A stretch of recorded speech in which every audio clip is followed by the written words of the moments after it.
Nessa parte da aula, eu vou apresentar as expressões matriciais que nós podemos derivar das análises nodais e de malha, e a partir da observação das matrizes obtidas, a gente vai acabar derivando uma nova técnica de análise de circuitos, que é chamada a análise por inspeção. Para começar essa discussão, vamos começar equacionando um circuito simples pela análise nodal. Então, a gente começa, como sempre, definindo o nó de referência. A partir desse ponto, esse circuito, ele tem 3 nós, nós vamos equacionar n menos 1 nós, portanto, restam 2 nós a serem equacionados. E nós vamos obter as duas equações à esquerda, né, que são entendidas pelo equacionamento desse nó 1 e desse nó 2, certo? Então, na primeira equação, nós vemos a corrente, a fonte de corrente 1 que entra no circuito, está se adotando uma convenção onde a corrente que entra no nó é negativa, então, portanto, essa corrente aparece com sinal negativo, uma corrente 2 que sai com sinal positivo, a corrente que passa pelo R1, V1 sobre R1, a corrente que vai do nó 1 para o nó 2, que foi assumida, né? V1 menos V2 sobre R2, tudo isso igual a zero, lei de Kirchhoff das correntes. O equacionamento do nó 2 resulta em corrente 2 que entra, aparece o sinal negativo aqui. Corrente do bipolo 3, a tensão do nó V2 sobre R3. E aquela corrente que a gente assumiu indo do nó 1 para o nó 2, aparece como sinal negativo, porque ela entra no nó 2, né? V1 menos V2 sobre R2.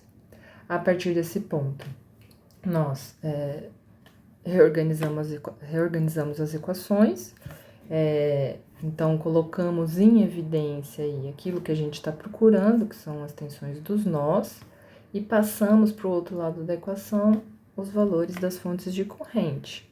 Então, é uma simples reorganização das equações obtidas pela lei de Kirchhoff das correntes. Temos, então, duas equações, duas incógnitas, a gente obtém um sistema que pode ser facilmente resolvido aí, né? Então, nessa altura do campeonato, isso já virou brincadeira de criança, a gente já chegou em um método seguro de equacionar esses circuitos. Porém, quando a gente partir para circuitos cada vez mais complexos, com mais bipolos, com mais malhas envolvidas no circuito, vai acabar batendo uma preguiça aí nesse equacionamento, porque, por exemplo, esse circuito que está na tela já é um circuito de 4 nós, a gente vai ter que equacionar nó por nó, vamos acabar chegando num sistema de 4 equações, 4 incógnitas, certo? Então, é aí que entra, né, a personalidade preguiçosa daqueles que querem tornar a vida mais fácil e tentar imaginar maneiras mais fáceis, mais eficazes de resolver o mesmo problema. Então, o que a gente vai fazer aqui agora é tentar observar um pouco melhor as expressões matriciais que nós podemos extrair, por exemplo, de uma análise nodal ou análise de malhas, para a gente ver se a gente encontra algum padrão que pode facilitar o equacionamento de circuitos mais complexos. Então, para fazer isso, nós vamos começar com um circuito muito simples e genérico, sem valores, sem nada, que é para ajudar a enxergar padrões aí, tá? Então, nesse circuito, eu começo, como sempre, definindo o nó de referência e eu vou ficar aí com 3 nós para equacionar. Eu vou adotar aqui uma notação que alguns autores utilizam, eu vou chamar de E1, E2, E3. Então, ao invés de chamar de V1, V2, V3, eu vou chamar de E1, E2, E3. São apenas nomes, certo? Vou equacionar, então, primeiro o nó 1. Então, o nó 1, ele tem aí corrente da fonte de corrente I que entra no nó. Então, vou assumir também a convenção que entra no nó é negativa. Então, nós teremos menos I. Vou assumir corrente indo do nó 1 para o nó 2 e corrente indo do nó 1 para o nó 3, passando pelos bipolos R1 e R5, respectivamente. Então, as correntes estão saindo do nó 1, elas vão aparecer, então, como E1 menos E2 sobre R1. Em seguida, mais E1 menos E3 sobre R5. Tudo isso igual a zero. Equacionando o nó 2 agora, certo?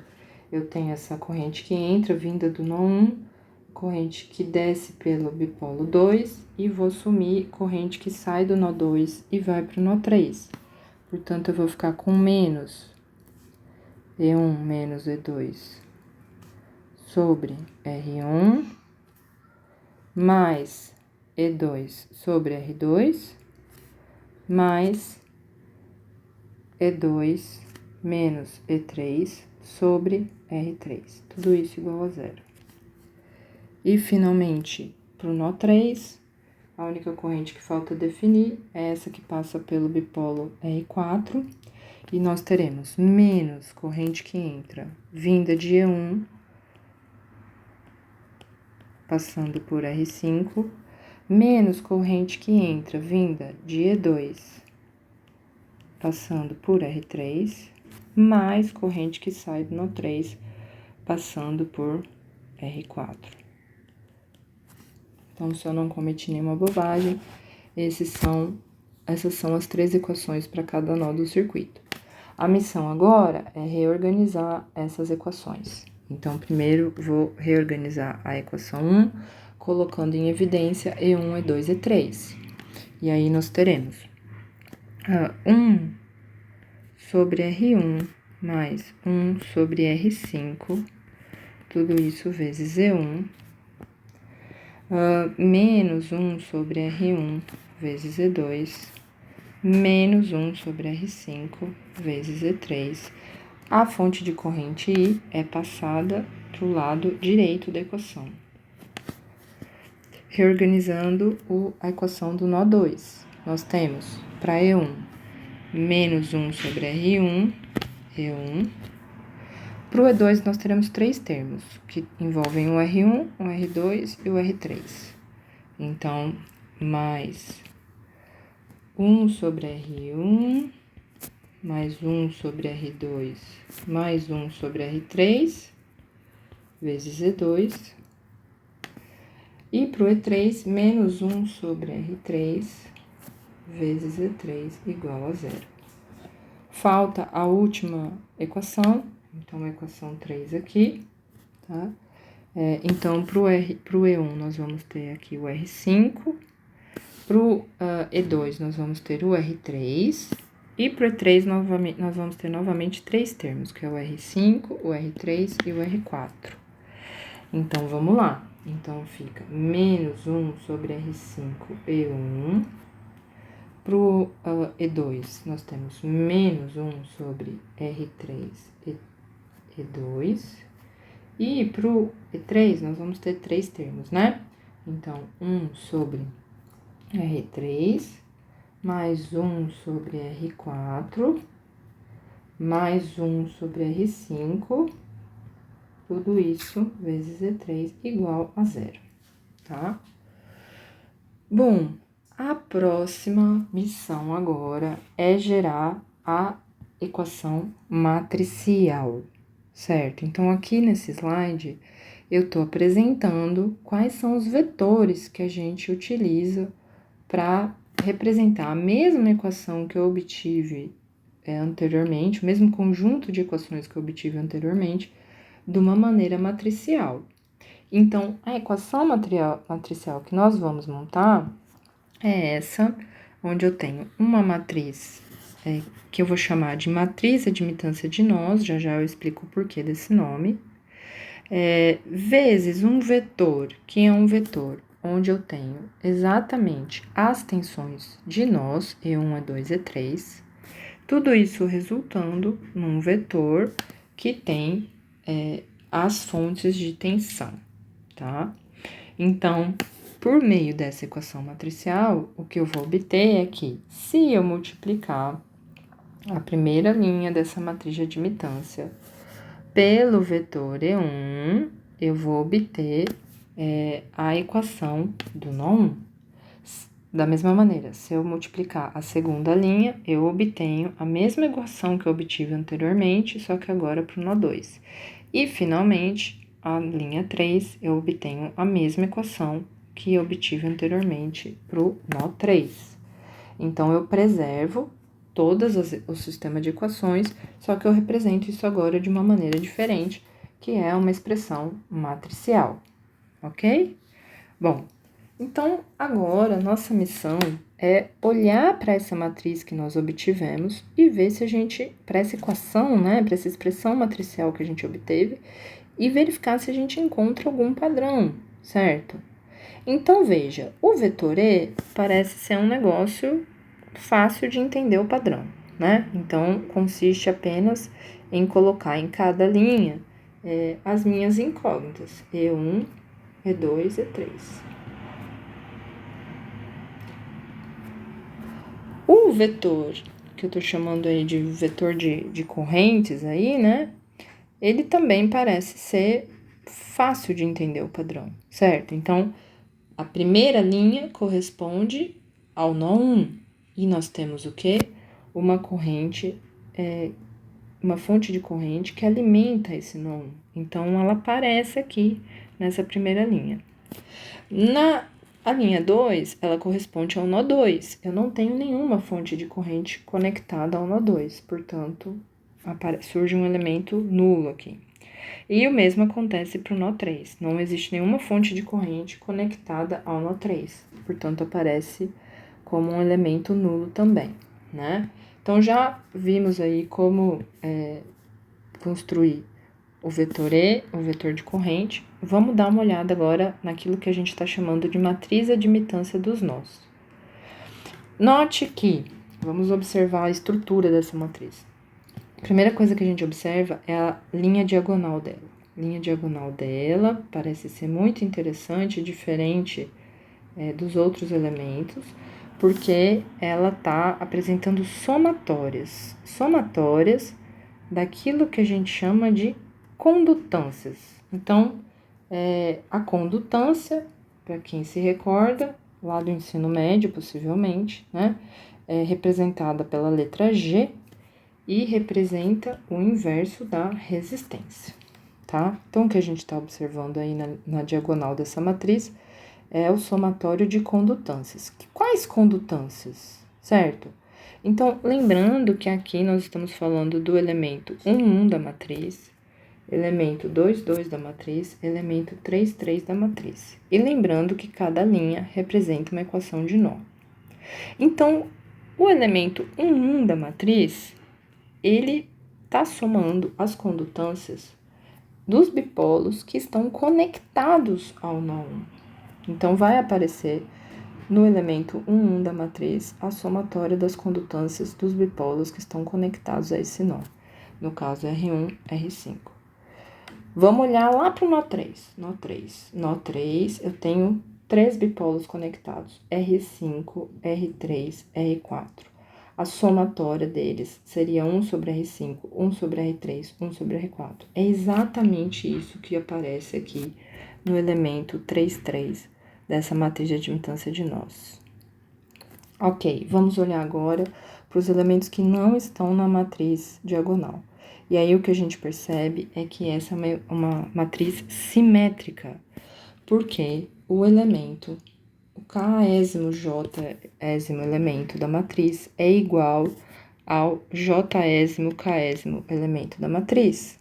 Então, o elemento linha 1, coluna 2 da matriz é igual ao elemento linha 2, coluna 1 da matriz. E estamos falando de 1, 2. Vamos olhar para os nós do circuito. Nó 1, nó 2.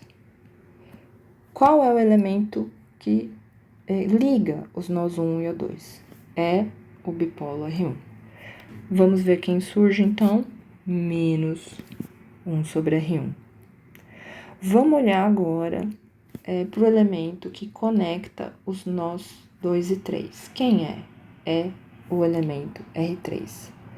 Vamos olhar, então, agora para as linhas 2, 3, para os elementos 2, 3 e 3, 2 dessa matriz de admitância de nós. Então, linha 2, coluna 3. Quem que eu encontro? Menos 1 sobre R3.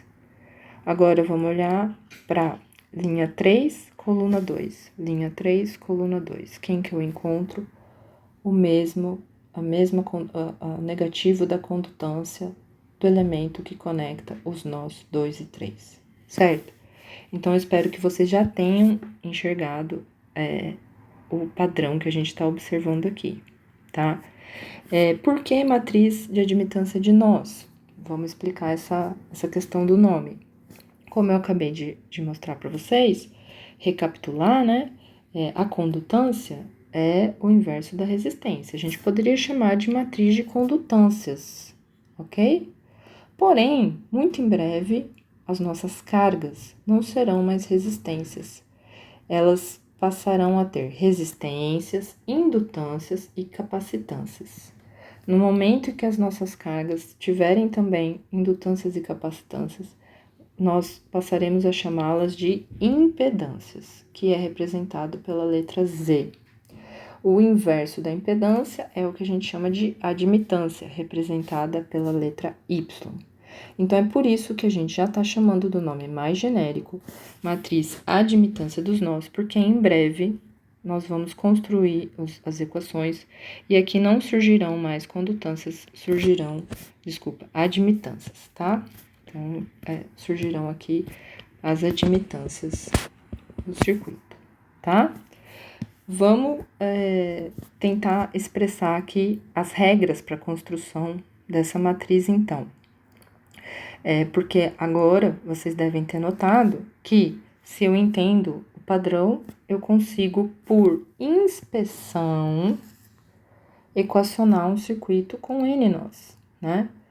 Então, o que a gente vai obter na matriz, na diagonal da matriz, certo? Então, os elementos KK, eles vão ter a soma das condutâncias ou das admitâncias, certo? Conectadas ao késimo nó.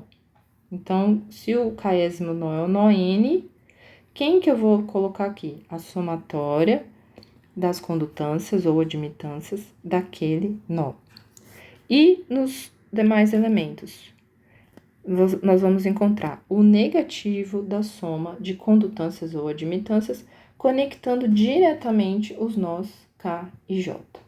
Então, na prática, isso significa que agora eu posso voltar nesse circuito aqui, que era mais complexo, e eu não preciso mais ficar pensando na lei de Kirchhoff das correntes para cada nó. Eu posso simplesmente olhar para o circuito, saber que esse circuito tem 4 nós, que eu vou ter que equacionar. Portanto, eu vou ter lá uma matriz 4 por 4.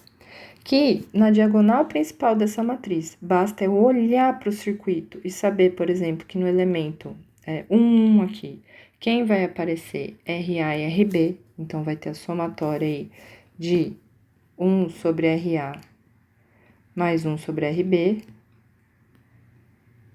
né? Opa!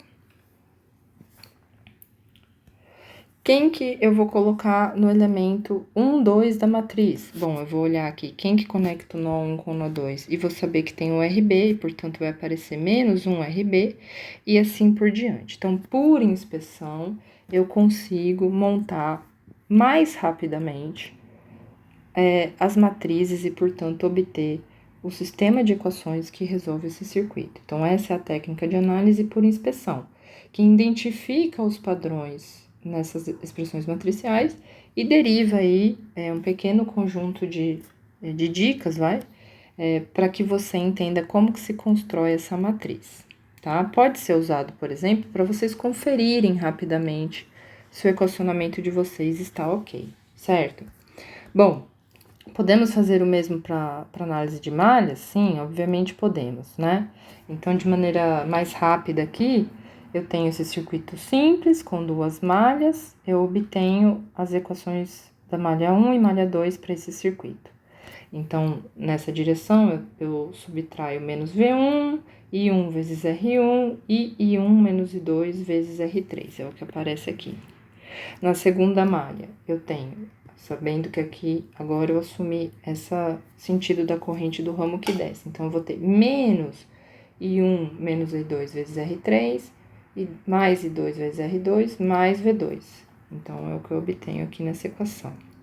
Reorganizo essa equação para o modo onde ficam em evidência as correntes, e já vai surgir aqui, já vai saltar aos olhos aqui, essa padrão onde eu observo o somatório aí dos elementos associados ao nó da equação, né?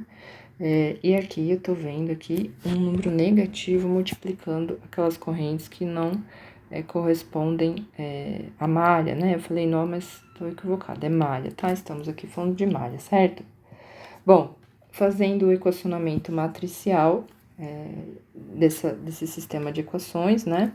Nós vamos observar também aqui uma matriz que tem uma diagonal, que agora soma resistências. E que resistências são essas? Então, essa aqui é a equação da primeira malha.